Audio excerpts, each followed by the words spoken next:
Subscribe करें fully forward YouTube channel को और साथ दिए गए बेल आइकन पर प्रेस करें ताकि हमारी तमाम न्यू आने वाली वीडियो आपको मिल सके।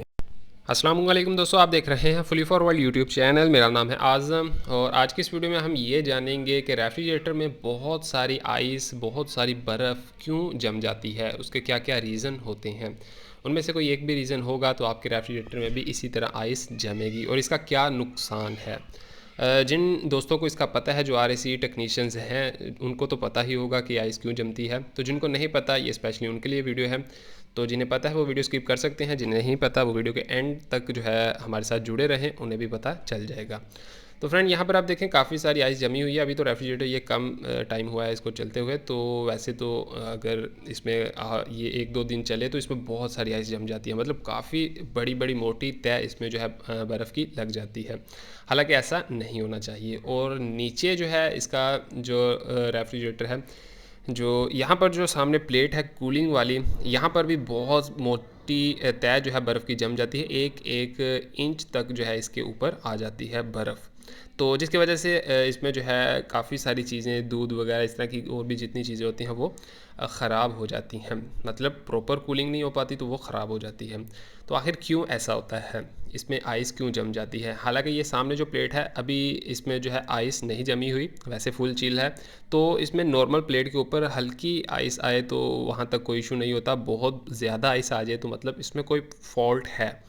और उसमें नुकसान सबसे पहला हमारा ये है कि कंप्रेसर कंटिन्यू चलता रहता है। सबसे पहला जो इसका रीज़न है वो यही है कि कंप्रेसर कंटिन्यू अगर चलता रहेगा तो आइस आने के चांसेस बढ़ जाएंगे, आइस आने के चांसेस होंगे। और दूसरा जो इसमें रीज़न है और ये भी है कि जब कंप्रेसर ज़्यादा चलता रहेगा तो डेफिनेटली इसमें जो है हमारा जो है इलेक्ट्रिसिटी ज़्यादा कंज्यूम होगी और बिजली का बिल भी बढ़ेगा। अब यहाँ पर थर्मोस्टेट का दूसरे नंबर पर रीज़न हो सकता है कि थर्मोस्टेट ट्रिप ना करे तो भी कंप्रेसर जो है कंटिन्यू चलता रहता है। यहाँ पर इसमें बेलो लगी हुई होती है जो कि इसका सेंसर होता है थर्मोस्टेट का। मैंने इनके ऊपर काफ़ी वीडियो बनाई हुई है कि थर्मोस्टेट कैसे चेंज किया जाता है, थर्मोस्टेट कैसे टेस्ट किया जाता है। आप वो मेरी वीडियो लिस्ट में जाकर वॉच कर सकते हैं। दूसरा रीज़न मैंने आपको बताया कि ये थर्मोस्टेट ख़राब होगी तभी इस पर आइस आएगी। मतलब थर्मोस्टेट डायरेक्ट हो गई है जो कि कंटिन्यू जो है कंप्रेसर को चला रही है। तो कंप्रेसर कंटिन्यू चल रहा है मतलब थर्मोस्टेट डायरेक्ट हो गई है। या तो थर्मोस्टेट ख़राब हो चुकी है, बिल्कुल डेड नहीं हुई लेकिन करंट पास कर रही है, लेकिन जो है इसमें जो सेंसर है इसका वो काम नहीं कर रहा है। अब इस पर 2 रीज़न हो सकते हैं। या तो सेंसर जो है उसमें साथ कनेक्ट नहीं है इसकी कूलिंग प्लेट पर, मैंने आपको बताया नीचे स्क्रू लगे हुए हैं उनके साथ लगा हुआ होता है उसका सेंसर। या तो वो साथ लगा हुआ है लेकिन वैसे ही वो ख़राब हो चुका है जो कि ऑटोमेटिक सेंस ही नहीं कर रहा। और इसके बाद तीसरे नंबर पर मैं आपको बता दूं कि यहाँ पर इसका डोर की भी अक्सर प्रॉब्लम आ जाती है। जितना रेफ्रिजरेटर ओल्ड होता जाएगा उसमें इसका जो ये गैस किट है, जो रबड़ है, ये ख़राब हो जाती है। काफ़ी मैंने रेफ्रिजरेटर देखे हैं जिनमें हार्ड हो जाती है और हार्ड होने के बाद ये फट जाती है, मतलब टूट जाती है रबड़।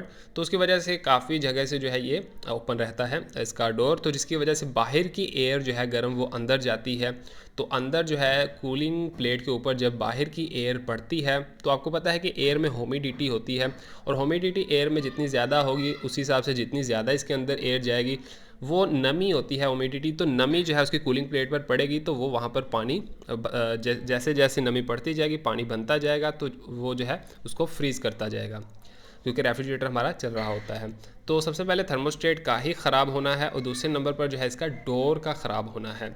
ठीक है, तो ये चीज़ें इसमें मेन चीज़ें हैं ही ये कि इसमें जो है जब डोर ऊपर वाला या नीचे वाला डोर ख़राब होगा, प्रॉपर बंद नहीं हो रहा, गैस किट की प्रॉब्लम है, एयर बाहर वाली अंदर जा रही है, तो इसमें ये फॉल्ट आएगा।